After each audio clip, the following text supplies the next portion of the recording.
Good morning, everybody. Welcome. We'll give it just a minute to get everybody in and settle down, maybe with your favorite cup of coffee or tea or whatever beverage. If you would like to put into the chat where you are joining us from in beautiful Monterey County, go ahead and throw that into the chat. We always love to see that. Always fun.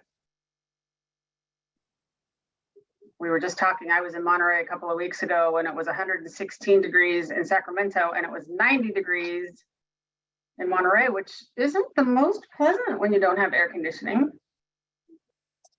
Hi, Lucy from Mission. Carmel, lovely.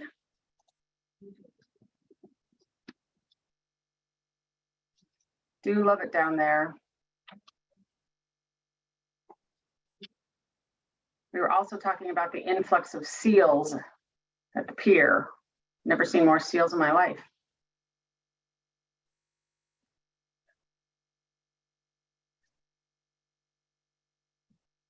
Hi, Joanna from Salinas, welcome. Thank you for joining us. All right, let's go ahead and we will start. So again, good morning, everybody, and welcome to the Recruiting in a Pandemic World, sponsored by the Monterey County Workforce Development Board. My name is Tara Brennan, and I'm the events manager here at CEA. And before we start today's webinar, I'll just go over a couple of housekeeping details with you. Your audio will be muted, but we love to hear from you. So if you have any questions pertaining to the presentation, go ahead and put those in the Q&A box. That's where Jessica will be able to kind of monitor the questions and any other comments. If for whatever reason you're having technical difficulties, or if you did not receive the handouts that were sent this morning with the link to the webinar, go ahead and put your email into the chat box. That's where I'll be. I'll try to help you out with any difficulties that you're having with technology. But then I'll also be able to email you the handouts if you did not get them. Just for a quick reminder, there is a survey, so please take that. It really helps us out. We love your feedback. We're here to give you the best experience on a webinar that we possibly can and the best information, so that helps us. And also another reminder is that this webinar is being recorded and it will be available on the Monterey County's Workforce Development Board's website later on this week. I will put that link into the chat box later for you. So with all that said and done, I'd like to go ahead and introduce Jerry Hernandez. He's the Management Analysis and Business Services with the Monterey County Workforce Development Board. So Jerry, it's all yours. Thank you, Tara. I appreciate it.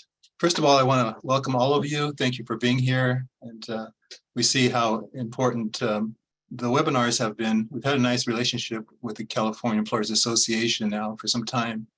And we have, as was mentioned by Tara, we do have a library of recorded webinars. So if you have an opportunity, please take advantage of that. The first slide that we wanted to give your attention to, you see a hotline telephone number, 888-217-6899. The reason why this is important is because many of our of the businesses here in Monterey County, in fact, the vast majority of them are small businesses. They may not have their own HR manager within the organization, but by means of this, the free service, as long as you are an employer in Monterey County, you can call that number. You can call it daily. Throughout the day, you can call it multiple times. And you can ask your HR related questions. So this is a phenomenal resource. It's free to you. As it mentions here on the slide, you'll get guidance on hiring and firing, paid sick leave, employee handbook, harassment, remote worker. There's also, if you have questions related to COVID. So let's go ahead to the next slide, please. What I wanted to show you here are business services that we offer to employers. Again, all our services are at no cost. And we know right now that even though businesses were not being affected by the pandemic as we were over the last 2 years, and it seems like things are getting better, businesses are at a point of trying to restabilize themselves. And they're going through a point of trying to get their bearings and grow. However, there are things that occur during this time. For example, we're going into the fall and winter periods. Traditionally, before starting this, we talked about flu and also COVID possibilities. And so it's not over yet.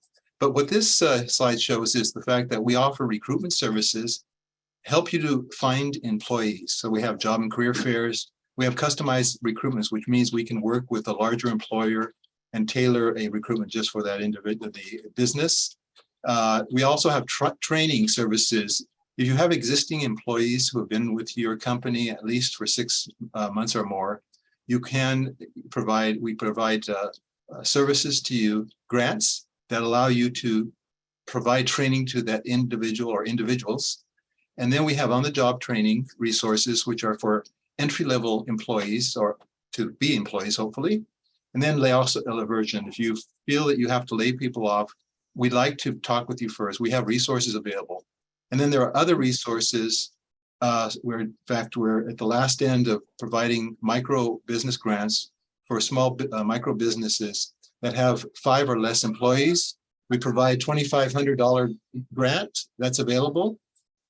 We also have other resources that are available as well. So if you could show the next slide, please. If you need to contact me, here you have a contact name. We're going to show this slide at the very end as well. But again, my name is Jerry Hernandez. You can reach me at 831-755-5393. And you have my email address and the website address. And again, this will be shown at the end. So I want to again, thank you for being with us. Now we'll go ahead and introduce Tara again. Thank you, Tara. Absolutely, Jerry. Thank you so much. We love working with you guys.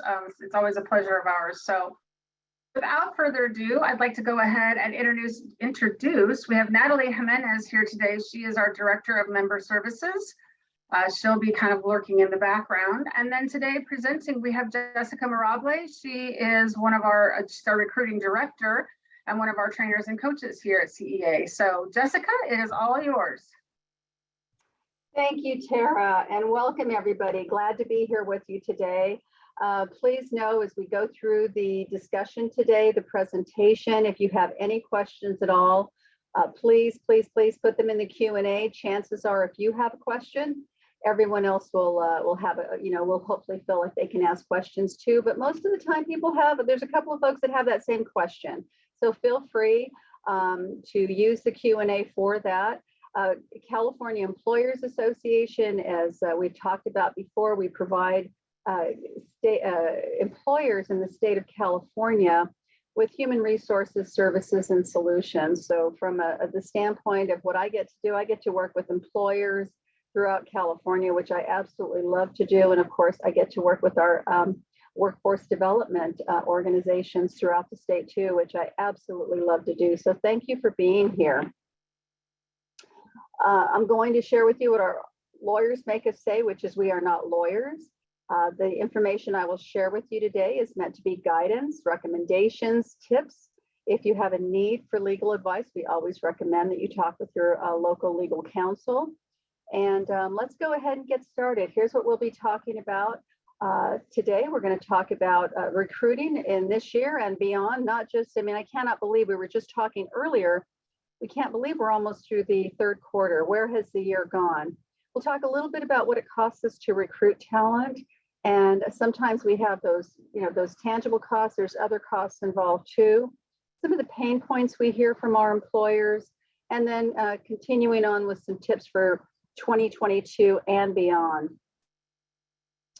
The Great Resignation continues to create challenges for us. Dear boss, I quit. We hear that, we see that. I was in Monterey for a meeting of the minds with many workforce development boards, and we were talking about this unique talent market that we find ourselves in. As you take a look, last year, a record 47 million people voluntarily quit their jobs. And it's interesting as we talk to folks and where they are, the past few years of global events have made so many people rethink, what do I want to do? Do I still want to work? Do I need to be looking at something else for me to do? But we know that we're still seeing people resigning. And even through this year, 4 million per month are voluntarily quitting their jobs in 2022. So we're still seeing it, even with the economy as we see it the way it is. We're still finding, and I know many of you are too, especially those of you who are hiring for your company. It's really a unique market. So many of the things that I'll talk about today might be helpful for you on how we recruit in today's environment.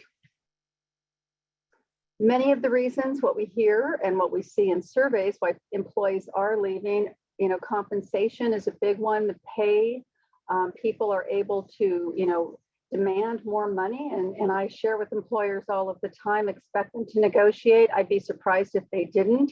Yet, when we think compensation, sometimes we just think the salary, and there's so much more to that. And we'll talk a little bit about that. The work environment. We're finding people are in different places right now. Some are coming back to work into the office, where some people are still dealing with some of the aftermath of the pandemic. And just the environment itself, the work environment, are they coming to a place that they feel welcome, they belong, they're feeling good about it, or is it increasing their anxiety? Job insecurity and reorganization, a lot of uncertainty right now in our world. And people are saying, I'm not really sure. If I'm not hearing anything from my manager, or I don't know what's happening with our company, I don't know that I'm secure here. Flexibility, which is a big one right now, the lack of flexibility. We learned in the past few years that many of the jobs can be done remotely or hybrid. And as a result, companies have become much more flexible. And those who may not, especially if they're recruiting, may have some struggles finding people. Granted, I get that sometimes you have to have someone on site. We get that, we understand that. Yet for those positions that might be okay to work remote or do a hybrid, that's something many, many employers are considering now. And another one that we hear is, am I growing? Am I learning new things? Am I being challenged? And many past employees will say, I just didn't feel like there was a future for me. I didn't feel like there was any growth for me. So we'll spend some time talking about that today, because that is continuing to be an issue for many, many employees. What does it cost us to recruit? This is from the Society of Human Resources Management. The cost to recruit is upwards of $4,000, and that's just a part of it, right? I mean, if some companies, if they're using staffing agencies, they're paying 20% of that new salary that they're going to pay that hire if they rely on a staffing agency. But there's other costs involved too. We have, our staff time. Many times, and rightfully so, companies do their own recruiting. They do their own hiring. Well, if you have a hiring manager or someone who has a full-time job already, and you've lost some folks, you've had turnover, and now they're starting to recruit and look for that replacement, it does take time, and that has a cost. Some of the other factors to consider are relocations. People are, applying from all over when they're seeing jobs posted online. If you have the type of position that requires special skills, there may be a relocation cost involved in that too. Could be a buck in a truck, you give them some money and you get a moving truck to bring their stuff out here, or it could be, in some cases, that full relocation package, which can cost quite a bit of money. Training new people. Not only do we have to train them, but it takes other folks on your staff to have to train them. And the intangible, it's hard to put our finger on it, but we know that it has a negative team impact because the work has to go somewhere. And others are taking up that extra load until you get someone on board. Project work. Are you meeting your deadlines? Are you having to extend some deadlines on some of your projects? Customers know when you're not fully staffed, whether they're coming to see you, calling in, communicating with you online. They know if the service is not being delivered. And it's interesting. I recently had a situation where my refrigerator had gone on the blink, and I called a couple of appliance places, and they were telling me I had to wait almost 2 weeks to get someone out there. Well, it didn't take me long to go someplace else. So staffing, we know, has an impact if we can't get to our customers right away. And this was a company I had used quite a bit, but you can't live 2 weeks without a refrigerator. I can't anyway. Also, a weakened employer brand. If you're not delivering for your customers, that word of mouth, all of those things. It used to be word of mouth, now it's word of mouth. So something to consider too, that it does impact an employer brand when we don't have the staff on board and we can't get people on board right away. So just if you could, I'd love to see what some of your recruiting challenges are as you've experienced in the past couple of years, and especially this year. This year has seemed to be a much tougher year to get qualified candidates on board. So if you have a moment, I would appreciate it if you could list on there, what are your main challenges that are keeping you up at night when it comes to recruiting talent in today's world? Here are some of the pain points that employers have shared with us. And I have the privilege of working with many employers for different levels of recruiting, some at the staff level, some at the higher levels, at the manager or director level, finding talent for companies. Some of the things that employers have shared with me is, how do I get my ad to stand out from the crowd, from the sea of ads that are out there on those job boards? Whether it's Monster, whether it's Indeed, LinkedIn, ZipRecruiter, how do I get my ad to stand out? How do I follow up to get candidates to respond to me? One of the things we've heard quite a bit about is that just getting people to stay with you, to stay connected as you go through your process. How do I do my job and still recruit at the same time? It takes a lot of time, and in today's environment, top talent will only be on the market for about 10 days. So you need to move fast. If you get someone who looks pretty darn close to what you need to make sure that we're moving fast to make that contact, because they won't wait. Chances are, if they're applying for your job, they're applying for several other jobs too. And just being prepared. Candidates are just flat out declining job offers, and they're ghosting people. It's a reality, and I see it as a director of recruiting. I've seen it a lot this year. And this is after I've talked to people. I've actually talked with them, discussed the job, and asked them to do an application for me so I can do a formal interview, and they just disappear. Also, some pain points too is how, from an employer standpoint, is how do I make the process seamless? How do I make it good for that candidate? Everything matters in the recruiting process today, especially because they have other choices. Also, engaging with candidates I've sourced, I've already connected with. How do I stay connected to them? What do I need to do? And that's a pain point, because sometimes, when we're in the thick of doing our jobs, we may lose sight, and it may be 2 weeks before we follow up. So some of the changes that we're seeing when it comes to recruiting this year, it's a candidate-driven market. It continues to be a candidate-driven market because they have choices. They have lots of ads out there. They're seeing quicker responses from employers, from recruiters. They are being recruited by recruiters on LinkedIn. Some are actually calling them if they've gotten a recommendation from someone else about them.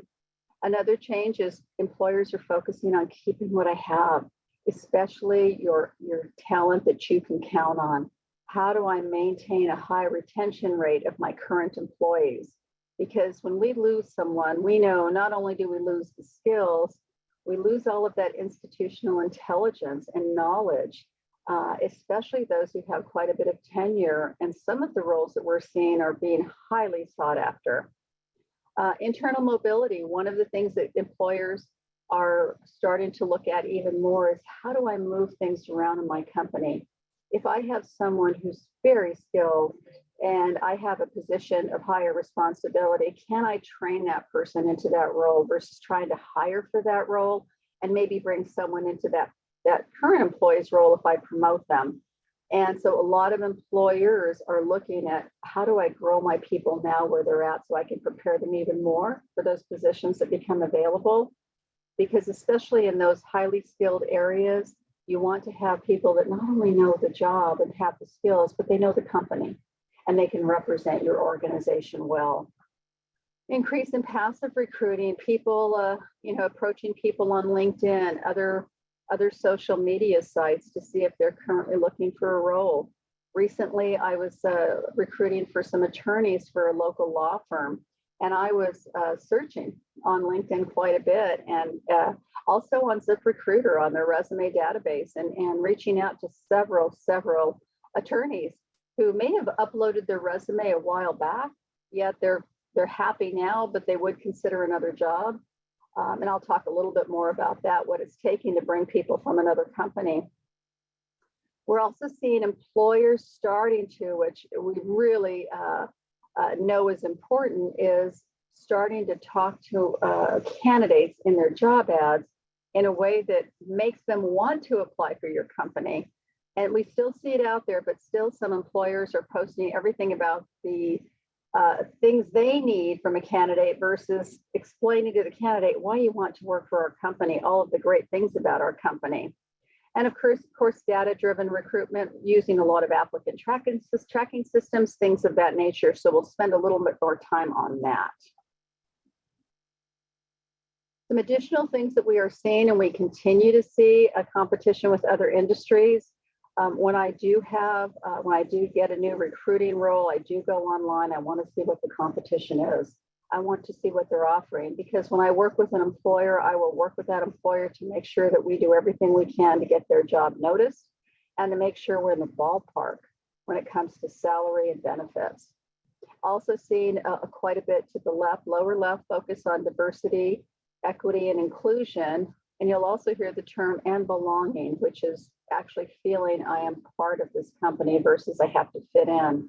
Yet a big focus on that with many employers, making sure that we are bringing diversity into our organization, and also including all of our employees in decision making, in the things that we are working on. Because diversity is only good if you use that diversity of thought, experience, knowledge, all of those things. Flexibility. We're seeing quite a bit in the discussions with candidates, and flexibility employers have. Signing bonuses are still a thing. We hear signing bonuses, hiring bonuses, whatever we call them. Some employers that I've worked with have set it up so they don't have to pay that signing bonus all at once, that they do parse it out, maybe the first payment when they start, and then the second half after 3 months or 6 months, because they don't want people starting and then leaving right away once they get on board. And we even saw it at one point with some of our fast food locations where they were paying signing bonuses up to $2,000 for leadership roles to get people on board. We all know hospitality was the hardest hit. And we still see some struggles with that, as many fast food locations, at least in my area in Sacramento, have closed their lobbies. They don't even let you, it's only drive-through. They don't even let you go in and sit because they don't have the staff. Lastly, we see quite a bit of activity with referral bonuses, using your employees. Your employees aren't going to refer just anyone to you. If they put their name on someone, they're going to make sure it's someone that they respect and they know will not let you down. So we're seeing quite a bit from employees, referral bonuses, to partnering with other organizations to get people on board. I was just speaking with someone from one of the water districts here in California, and this individual is looking for a district engineer. And he was also going to be working with a couple of other water districts to say, hey, I know you were just hiring. Let me take a look at the candidates that you passed on to see if they might fit this bill for me. So working with different companies, working with other organizations to help you get that talent you need to get on board. So some tips, not just for this year, because I can't believe we're almost through this year, but also for next year. And I encourage this of all of the clients I work with, and also when I get to speak to leaders in different companies, is be realistic, be inclusive in your job description and about your job description and your job ad. Make sure that it's not so long that it overwhelms candidates.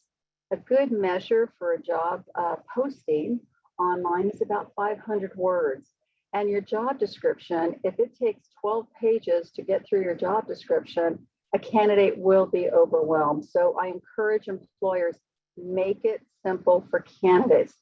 they want to know they can succeed in a role. And if it's quite a bit overwhelming, convoluted, just am I ever going to be successful? They may go somewhere else. The flexibility. Be open, please, to flexibility in today's environment. This is not something that's going to go away. It's going to stay. The hybrid work that we see today, that is not going to go away. And I'm finding a lot of people, they don't just expect it, they demand. They want that flexibility in their job. A compelling ad to when you post your job online, making sure it speaks to the candidate, making sure that it gets a candidate excited, making sure it's very clear, it's transparent. They know if it's on-site, hybrid, or totally remote. As much as you can tell the candidate, it can make all the difference in the world in terms of them considering to apply for your job. I always recommend, and I continue to recommend, and there's actually some legislation pending on this right now in California, is to list what the salary is or the pay is. And if you have a high range, I always recommend put up to X amount, a DOE, depending on experience, so that people know, is it worth my time to even apply for this job?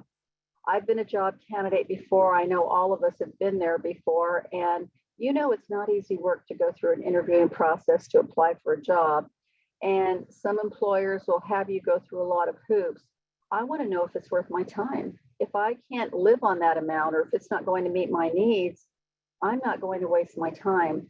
Plus, it has been shown in survey after survey that you'll get up to 8% more candidates if you do put the salary on there. And as I always coach my employers, just put your maximum range and say up to, because that gives you that flexibility. If you get that perfect unicorn, you do want to pay them the top range. But if they're lacking a few things you're going to have to train them on, then you have flexibility. Speeding up the hiring process, I'll talk a little bit more about that. And then the experience, the candidate experience truly does matter. And then, of course, the contact trifecta. One thing that we have found works really, really well, because one way or another, we're going to reach a candidate if we call them, text them, and email them. And I do all three every time. I make it a point. I find a lot of people don't pick up voicemails. I find that they'll respond to text a lot quicker. And I find that with my employers that I work with too, that many times if I need an answer right away, I'll text them versus calling them or emailing them. And then, of course, always email, and making sure people know that if I go into their spam folder, that they, unblock me so that I can get the information to them as quickly as possible. So let's talk about compelling job postings. So important in today's market. Make it rock. Make people want to work for your company. And yes, if you have a marketing department, get them involved. That's what they do. They can really pump up that ad, make it pop for you, so you stand out as the blue fish among all the goldfish in that job board. So be concise. Keep your ad to no more than 500 words. Reader fatigue is real. People will not read a 1,000-word job posting. I recommend make your words matter and make that job pop. Tell that candidate why they want to work for your company. Use simple language, plain language, easy to read, easy to navigate through. Be very specific on what those priorities are, what those requirements are. There are some things in a job posting that we can't negotiate on. In some cases, I've got to have that undergrad. I've got to have that specialty. In other cases, I may have some flexibility in terms of experience, but be very, very specific on what your needs are and be clear on what's a plus. So, you may consider some things if you have those extra things. Right now, I'm looking for someone who's bilingual, and that's a plus. If I can get that person, awesome. If I can't, I still may hire someone, but it's a plus. So if I know someone's bilingual, I'm going to give them, even more attention as I go through those resumes. Be mindful of your word choice. In this world we live in today, certain words can turn people off, so be very mindful. I don't know if you use Grammarly or anything, or if your people who do the ads use those, but they will give you words that are much more friendly. There are some words that can turn women off. There are words that can turn men off. And then also, as we think about our world today, using the words they and them can be very important also in how people look at your ads. I already talked about requirements versus preferred, being very clear on those. And of course, as always, making sure your postings always comply with California and federal laws. So how do I make it stand out? How do I keep my employer name out there? How do I get that brand recognition out there? And this is just something fun that Hilton had put out there as an example, but tell your company's story. If you've been around for a long time, stability and security is so important to people today. Sell your company. Let them know what's great about your company. If you have an incredible culture, if you have really talented, high energy teams working there, let a candidate know about your company. We don't do enough of this. And that's why it's important. If you have a marketing person there on site, or you have a department, have them help you with this. This is what they do, and this is what they do very, very well. And being creative in your ads. Many of us have grown up with the old type of ads that are very standard and very vanilla. Be creative with your ads. There's some things that you can say and ways that you format it that get people's attention. And something as simple as your title too, making sure that job title pops also. Make the ad visually appealing. Make sure you have the right spacing, all of those things, so someone can read it and want to read more. I can't say this enough, and you'll hear me say this more than once, is I've talked about the salary range, but your benefits. When I talk to the employers that I've worked with, and they tell me some of the awesome things that they do for their company, for their employees, I ask them why they haven't mentioned that before under benefits, under compensation, under the environment or the culture of the organization. So if you have things that you do for your employees, that is big. Benefits, dependent care is a big deal right now because so few companies seem to offer or pay very much for dependent care. But if you do it, or if you pay 100% of your that employee's medical benefits, that's a lot. Be sure you note that. If bonuses are a potential in your company, if there's potential for a performance bonus or year-end bonuses, list that also.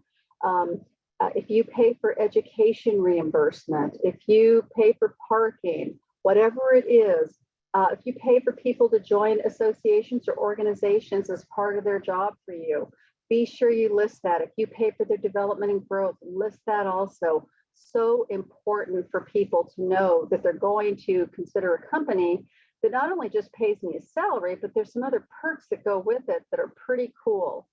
My daughter lives in the Bay Area, and she recently started a new job. And in doing so, the employer was able to, he made her a very, very generous offer. Yet one thing, and anyone in the Bay Area who's been there before, you know how expensive parking is. She negotiated a parking space in a garage downtown Sacramento that they pay for. So having that was a big perk, but she negotiated, again, thinking about what are I can do for an employee if we negotiate, what are the things that I can't do? Some of the things that you may promote in your ad are sleeves out of your vest. They're not going to cost you anything, but they mean so much to a candidate. And then, of course, if you'd like, you can also use video too in your postings. A lot of folks will use video as they talk about their organization, or even on your website. If you have a site for people to submit their resumes, maybe you have a short video. They're so easy to do now that talks a little bit about your company, or you have employees talking about your company. Can be very powerful too. All of the candidates that I talk to, with a very rare exception, they will go to your website once they see a job posted. They want to see what's going on with your company, and you want them to, right? Because you're going to ask them, why do you want to work here? But they'll go to your website. make it easy for them to make that decision to apply at your job if they have the qualifications. I get a lot of questions on this, and one is, where do I advertise today? Where do I need to go? A lot of it is trial and error. A lot of us have our usual suspects that tend to get us the response. I use ZipRecruiter quite a bit. I use Indeed, I use LinkedIn, and I will go to certain job boards, certain schools, colleges. I may go to associations who have a job board. But I do go back and I say, where did I get my candidates? Am I getting a return on my investment? And yes, I will say I still use Craigslist. And I do get candidates from Craigslist. And I always share with my employers, it's such a nominal cost, but it only takes one person, right? One qualified candidate. So Craigslist is still one that I use. And I'll post it in different areas, surrounding areas for a job also. One thing I will mention that I've noticed in the past, probably a few months, is Craigslist applicants will want to confirm that we're a bona fide job and that we're a bona fide company, and they'll want confirmation before they'll send any additional information, which I respect. I know Craigslist can have some issues, but I have found in the long run for the past several years that it still has been a good return on my investment, and it's so cost effective. So asking all of you, are you still using the usual suspects in terms of recruiting ads, and are they giving you that return? Because if they're not, consider trying some other areas to get that to get those candidates that you need. Again, I'm encouraging you, if you have any questions or thoughts that you think others who are attending could benefit from, please feel free to put that in the Q&A. I'm happy to read that. So the tables have turned. Candidates, there's not, I think the last stat I saw is there's twice as many jobs as there are candidates right now, job seekers. So tables have turned. The pendulum is now on the side of the candidate. So instead of asking a candidate, what makes you a good fit for my company? It's the other way around. Let me tell you why you want to work for my company, why you're a good fit for our company. And folks, people who have worked recruiting in the past, and I know a lot of HR departments have made recruiting an entry-level role. It's not entry-level anymore. It's not, I can sit and wait for all these wonderful candidates to come to me. It's a whole different ballgame, and you need to have a different set of skills for recruiting right now. So making sure that as you look at your current recruiting process, that you consider that. Because one of the things that you clearly need are people who can articulate with passion and conviction why you want to work with our company. This has been really helpful for me when I recruit for California Employers Association myself. I do a lot of recruiting for positions here at our company. And because I do believe in our company, I believe in the mission of our company, there's meaning in supporting and helping employers throughout the state of California.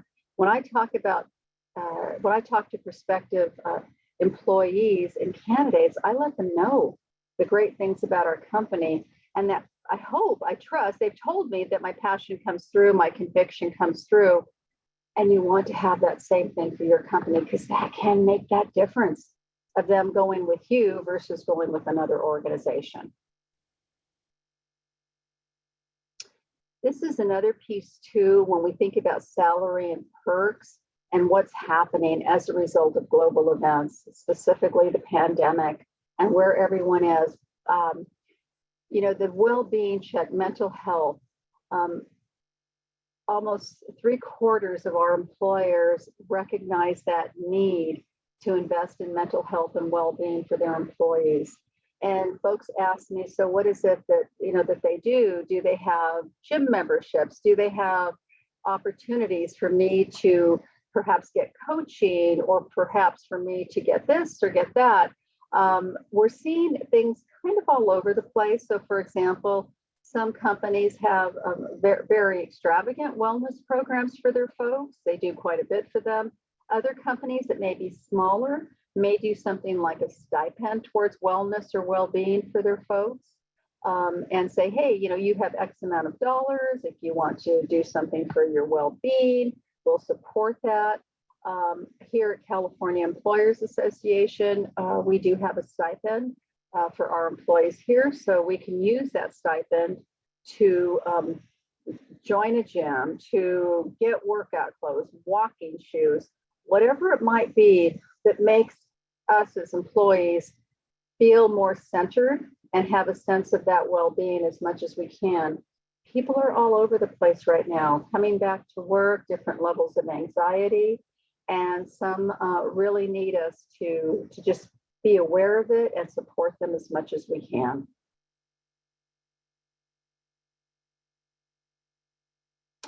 As you're recruiting, as your folks, your hiring managers are recruiting, they should be absolutely prepared to answer these questions for a prospective employee, for a candidate. What's the biggest opportunity for this role? What's in it for me, right? We have to speak to the candidates as to what's in it for them, their favorite radio station, WIIFM. So being able to articulate that, and also being transparent.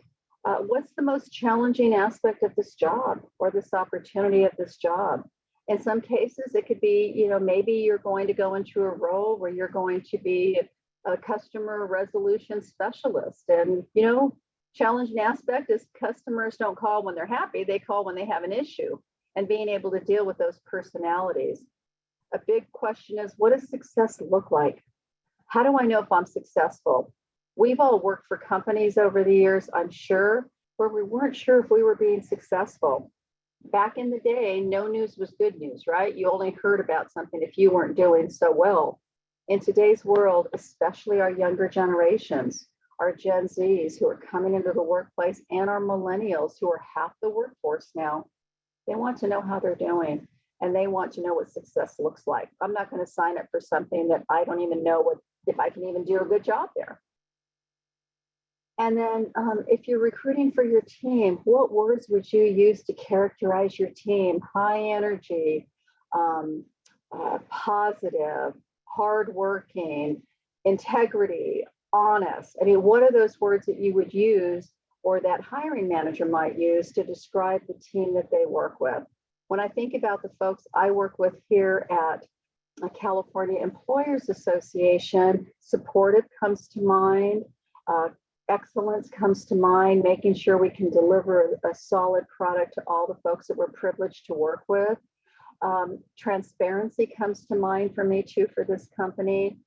And being able to talk about that and articulate that, you don't hear that a lot when you're interviewing for a job. So making sure that you take that time to convince a candidate to come on board at your company.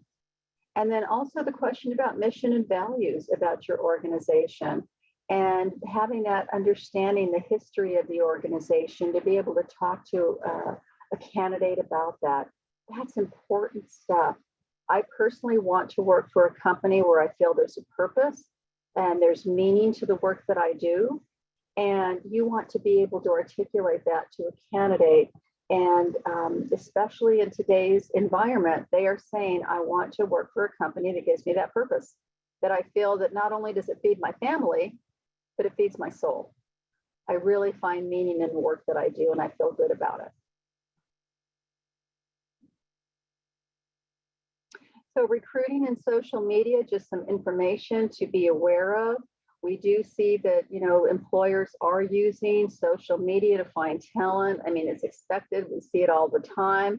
I think one of my favorite stories was Oakley Sunglasses using Twitter to let people know they had a job opening.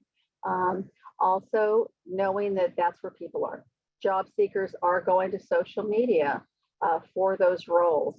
And the beauty about it is that it can expand your reach so much, because it just takes someone who knows someone who knows someone who may be looking for that work. And as many of you do, you work with job seekers. I've had the privilege of working with thousands of job seekers over the years in both coaching and training. And I always, share with them, help people help you. Get your name out there too, so people, may hear of a job. And I always share that with employers too. That reach is tremendous. Many times it costs us nothing to put something out there. Use your employees to let others know, their contacts, their connections know that there's a job at your company. Use that. We do that all of the time at our company. We, share it to all of our contacts on LinkedIn. Many of us have over 1,000 contacts. So it's that the whole numbers, and it takes one person, someone who knows someone. So your marketing team or your marketing person can really help you with that too. Question for you is, what's the process, the recruiting process at your company? And second follow-up, is it being followed by everyone at your company? So important that as an organization, you're consistent in recruiting people, how you treat people, how everyone goes through the process. When I work with clients, even if they have internal candidates at their organization, they will still go through the process if it's a job they're applying for, making sure that you're being consistent in how you treat all candidates to stay compliant in the recruiting world. And have you reviewed your hiring process recently? And many times we've just kind of gone along with it and, haven't changed it, haven't adapted, haven't been flexible, haven't really looked at it to ask that question. Is it really working for us? If we're not getting candidates or we're not able to hire people as quickly as we need them, is our process really working for us? And like anything else at any organization, or even if in our lives, we've always done it that way. Well, maybe that way is no longer relevant in 2022. One thing I know for certain is that your speed to hire can be that competitive advantage for you, not just in 2022, but in 2023 and beyond. I'm not saying that you miss steps. What I am saying is that you pay attention, or have your recruiting team pay attention to make sure that you don't want to lose a candidate because you weren't working fast enough. You don't want to lose a candidate because you kind of knew they were really good, but you waited a little too long. You want to make sure that especially those qualified folks, someone who comes in, that perfect purple unicorn, as I call them, that comes in, has every single qualification. You want to move as fast as you can, still following the process, but move as fast as you can on them.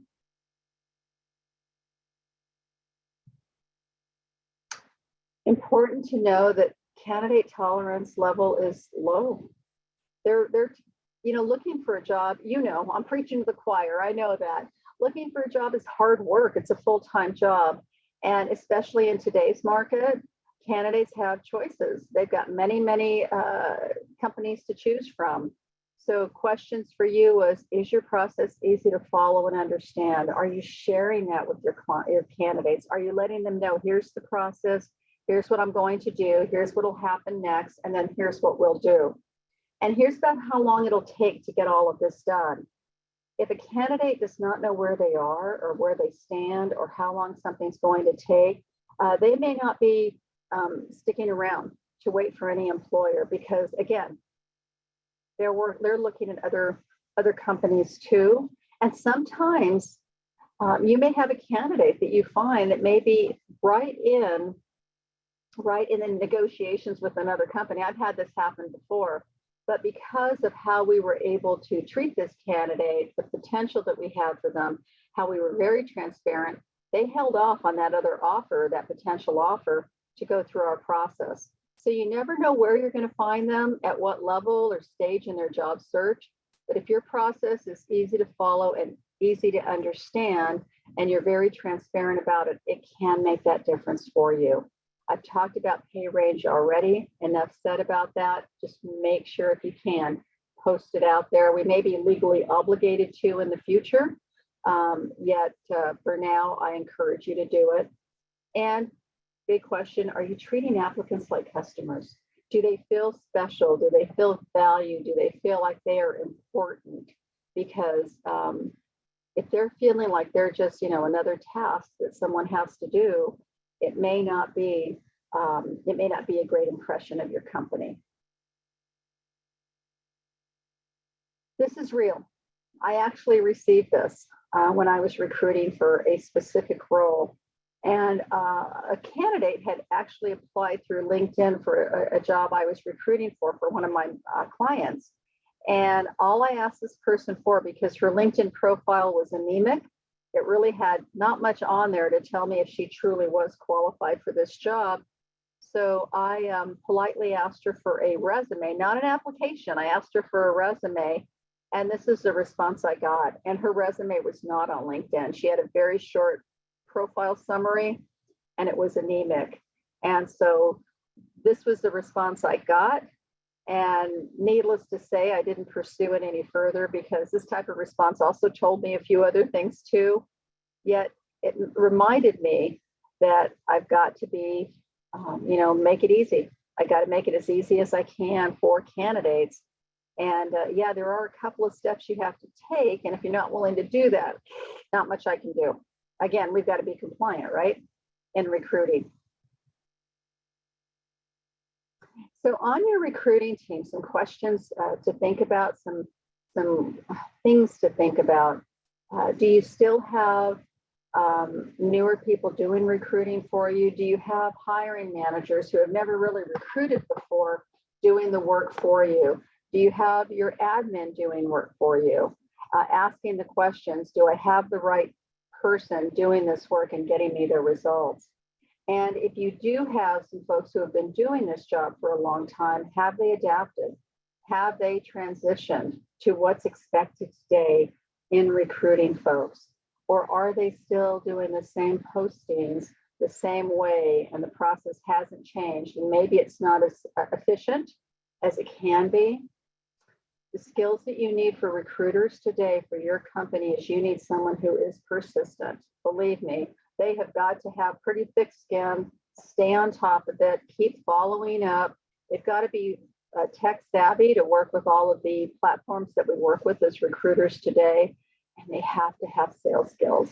And what I mean is they've got to be able to sell the benefits of your company with that passion and conviction and that transparency, and believe in your company, because that could be the difference of someone accepting a job with your organization.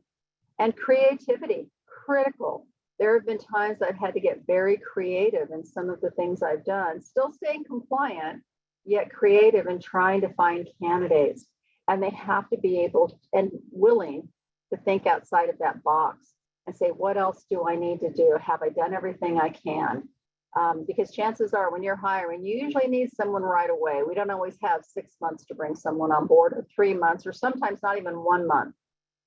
And as I've said before, it's not a job for entry-level employees. You need someone who knows your company, believes in your company, and can truly market your company to individuals to join your team.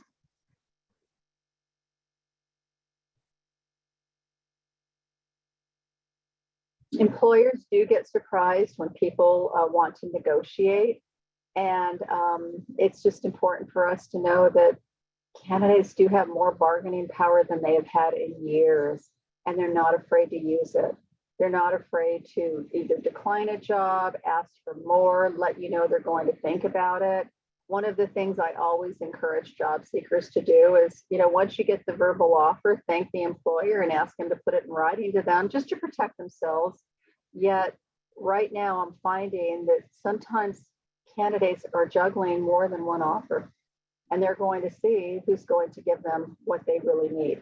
So being aware of that, they do have leverage, and I anticipate they're going to have it for a little bit longer. And who knows what 2023 is going to look like. I touched on this, on perks and benefits, but workplace surveys are telling us, studies are telling us that it's more important than ever to job seekers to have benefits than before the pandemic, for all of the reasons that, are self-explanatory with all that we've been through and all that we've seen. So just if you have great benefits, if you offer, don't be afraid to list them. I encourage you, list every single thing. It could be that difference for someone who to deciding whether they want to apply for your job or not apply for your job. So when they apply, when they are coming into your company, important to know that every single step matters. because every single step is a representation of your company and who your company is, what your company is about, and what that culture may be like at your organization too. So when you screen candidates, if you use applicant tracking systems or automated screening through technology, just know that it may not always get you those best candidates, because sometimes they'll reject someone who hasn't worked in 6 months or for a period of time.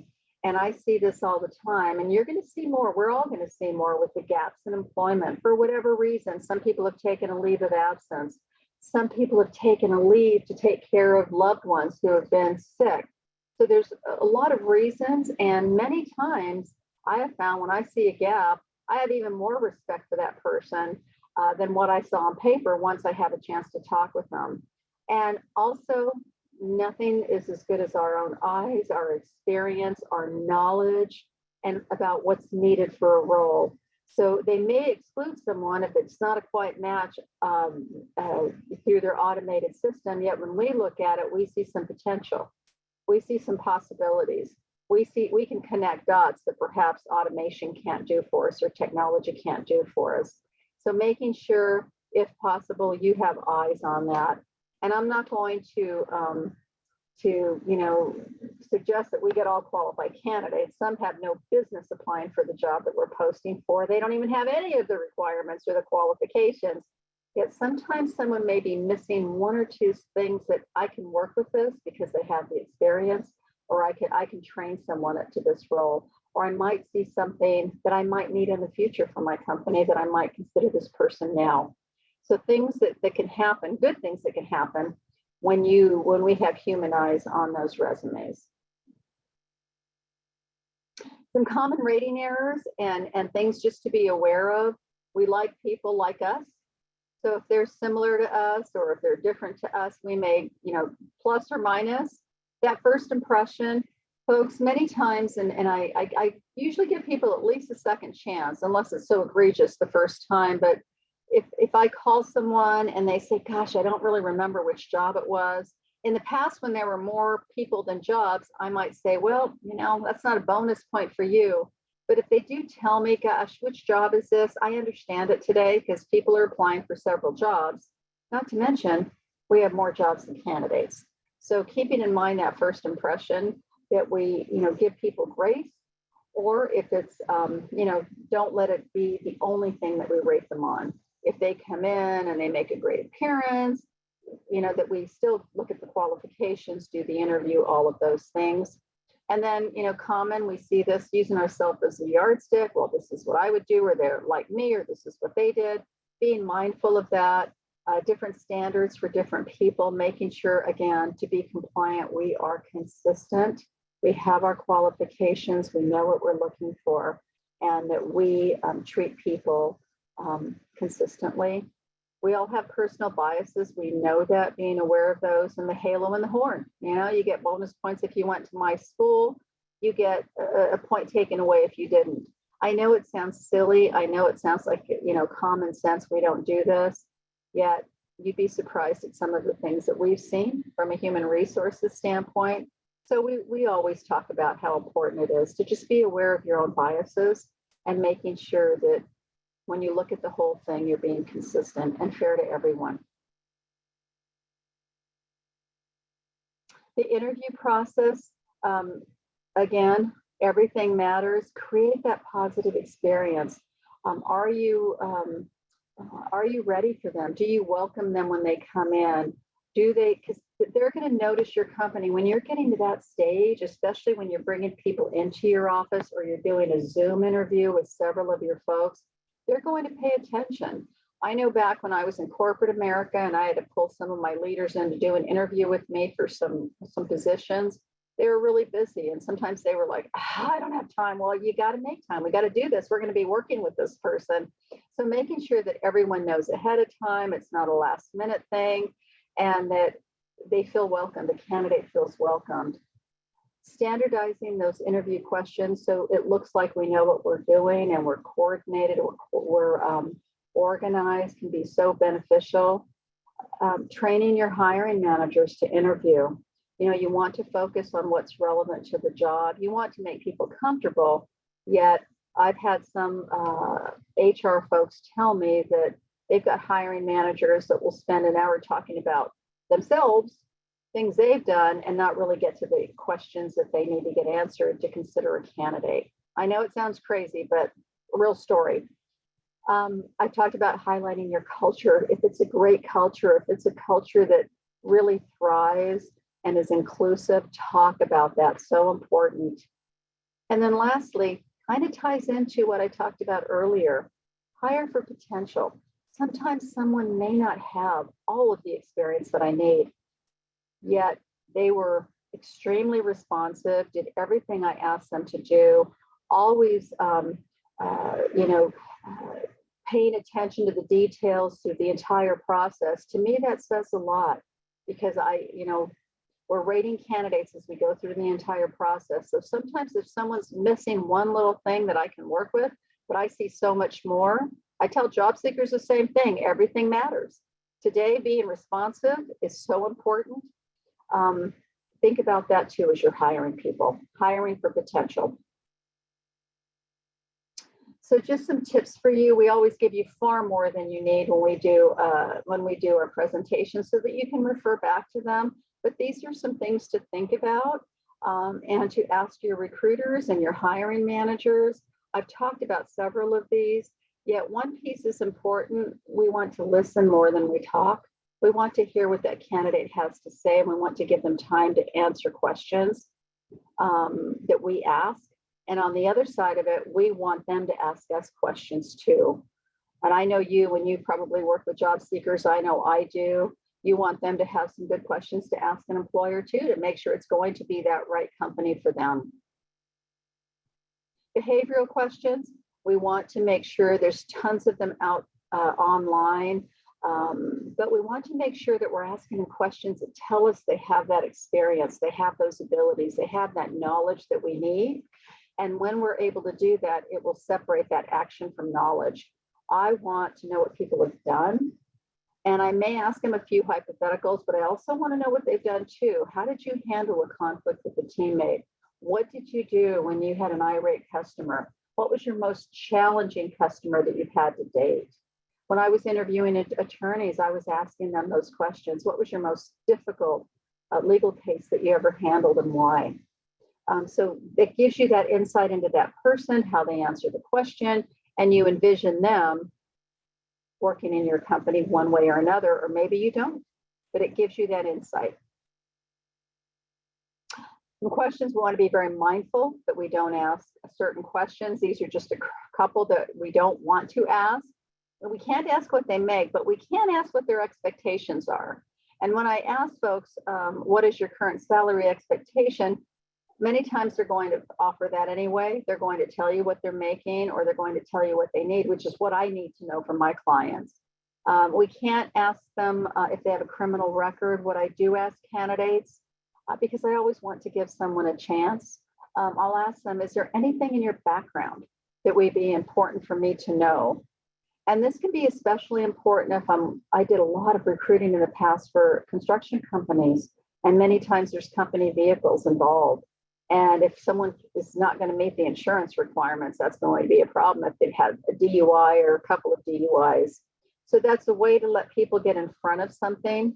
Normally people will answer, gosh, I did this or I did that, and they want to give me everything about them. But the real reason I ask, is there anything you want to get in front of and let me know about, because we're going to do a background check.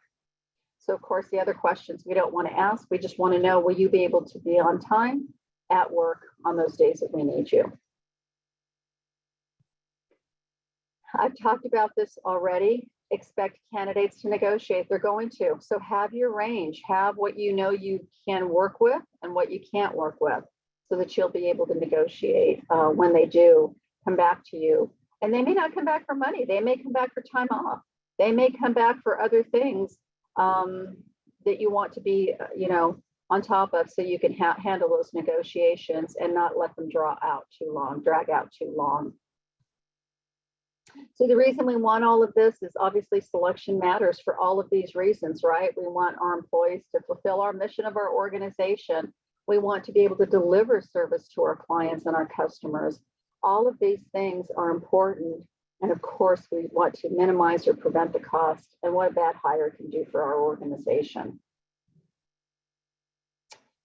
So in summary, I've talked about all these, but these just kind of tie it together on things that are really important in today's market. And I'd love to open it up if anyone has any questions at all or wishes to share their experience that they've had currently in the talent market. We all learn from each other. Again, just some additional things to consider. We've talked about all of these already. And opening it up to any questions at all. And if not, I'm going to go ahead and ask Tara to come back to offer us some final words of wisdom. Excellent. Well, let's see. Do I have any final words of wisdom? I can tell you that it is a crazy market out there. It's really quite amazing. I have a friend who has kids and they're looking for a job in, restaurant, first job kind of thing, and he's having a heck of a time. So it's interesting. It goes back and forth, right? So, but I think you're right, Jessica. I think it is really about realizing how much things have changed, and that it is about what we are offering them as much as what they are offering us, right? It's kind of like that co-design, as we say in coach speak. So, well, and Tara, there was a comment too from one of our attendees that said this was a great webinar. I was worried it was just my company, our company, having these issues. So it sounds like we're all experiencing this, folks, and believe me, we feel your pain. Yeah, absolutely, absolutely. Any other questions or comments anybody wants to throw into the chat would be great. I don't know if Jerry is still here, so I don't know if he wants to join back up with us, but there he is. Hi, Jerry. I am. Yep. I did want to thank you all for visiting, and I wanted to express the fact that you're not alone. The Monterey County Workforce Development Board is a resource that's for you. We have worked with many employers over the years in terms of recruiting employees. There's a lot of job seekers out there that are looking for the right jobs. What we recognized probably starting about 6 months ago, 4 to 6 months ago, because of the pandemic, we were doing primarily online. We have a platform, Premier Virtual, that does online recruitments. So we do have that available. But like I said, about 4 months to 6 months ago, we started seeing an increase in demand for in-person job fairs. So on our second floor, we have a large room, and we have job fairs here in Salinas, but we also have them in other parts of the county, the Castroville area, the peninsula, South County, what have you. So that's an option that I wanted to make available to you. If the last slide, I believe, Tara, if you can share it. Again, I wanted to share my contact information with you. Here, you can take a screenshot, or you'll probably get a copy of this, the notes. If you do want to contact us for some assistance, we're here for you. Please, I mentioned earlier, you have availability of the hotline as well to have your HR questions asked. But we have numerous resources available. What we've noticed, though, is that our website, it's like almost like a library. We don't expect that you're going to be able to find all the services or the information available. But if you need some help in having some discussion about what resources and services we offer, please contact me and I will take you through. We can have either a Zoom chat, or we can meet on phone or personally. So again, my name is Jerry Hernandez. My phone number is 831-755-5393. And I want to again thank you for being here with us, and thank you for the staff, Jessica and Tara, for again providing our webinar, and we look forward to the next one. Absolutely. Well, thank you. I just went ahead and put everything into the chat. So we've got the Workforce Development Board's website there. That's where Jerry was talking about. The recording of this will be there. Also, Jerry's contact information is there as well. I put that in there. Let's see, what else did I put in there? Your hotline number is in there as well. And now I'm putting in your continuing education credits if you need those. The HRCI code is 600944 and the SHRM number is 22-52. S is in Sam, and then the number 7. So you can grab those as well if you are looking for that. Let's see what else. There is going to be a quick 30-second survey, if even that will pop up. Please take that. It really does help us out.